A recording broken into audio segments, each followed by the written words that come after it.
শেষের দুটো ঘটনা কি, একটা রাজগঞ্জ জলপাইগুড়ি ডিস্ট্রিক্ট, ক্লাস 7-এর 13 বছরের বাচ্চা মেয়ে। বাচ্চা মেয়েটি তার শারীরিক অসুস্থতা নিয়ে ডাক্তার বাবুর কাছে গেলেন গ্রামীণ হসপিটালে। ডাক্তার বাবু বললেন, মা তোর সর্বনাশ কে করেছে? তখন মা বলল, মানে কন্যাটি, যে আমার পাশের বাড়ির দাদু ডালিম মোহাম্মদ, ওই বুড়া ডালিমের বয়স কত? 65। মেয়েটাকে অন্তঃসত্ত্বা করে দিয়েছে। ভাবতে পারেন, শিডিউল কাস্ট পরিবারে, রাজবংশী পরিবারে। কোন রাজ্যে আছেন আপনি? কার্নিভালে নাচা তু খিচ মেরি ফটো পাহাড়ে ঘুরছে। ঘাটালে আসে বন্যার পরে,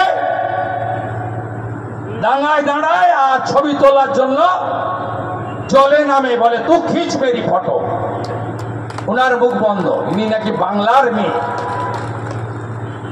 বাংলা তার মেয়েকেই চায়।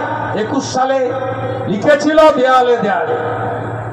দুর্গাপুরে উড়িষ্যার মেয়ে, 2nd ইয়ারের ছাত্রী,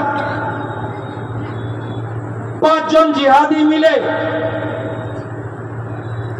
জঙ্গলে টেনে নিয়ে গিয়ে ধর্ষণ করেছে। উনি দেখতে যাওয়ার সময় পান না, চার্টার ফ্লাইট নিয়ে উড়ে চলে গেছেন হাসিমারা। কি বলছে? আমরা অতিথি দেব ভব। তো দুপুরবেলা আপনার বাড়িতে যত বাপ থাকুক, কেউ গেলে আপনি ছেড়ে দেন, ওই লাল চাল ডাল খাইয়েও আপ্যায়ন করেন। কিছু না হলেও 1 গ্লাস জলে নুন আর চিনি মিশিয়ে দেন, আর নারকেল গাছ থাকলে ডাব পেড়ে খাওয়ান। এটা তো বাংলা। অতিথিকে নারায়ণ ভাবি তো আমরা। আমরা কন্যাকে, উড়িষ্যার কন্যাকে সুরক্ষা দিতে পারলাম না।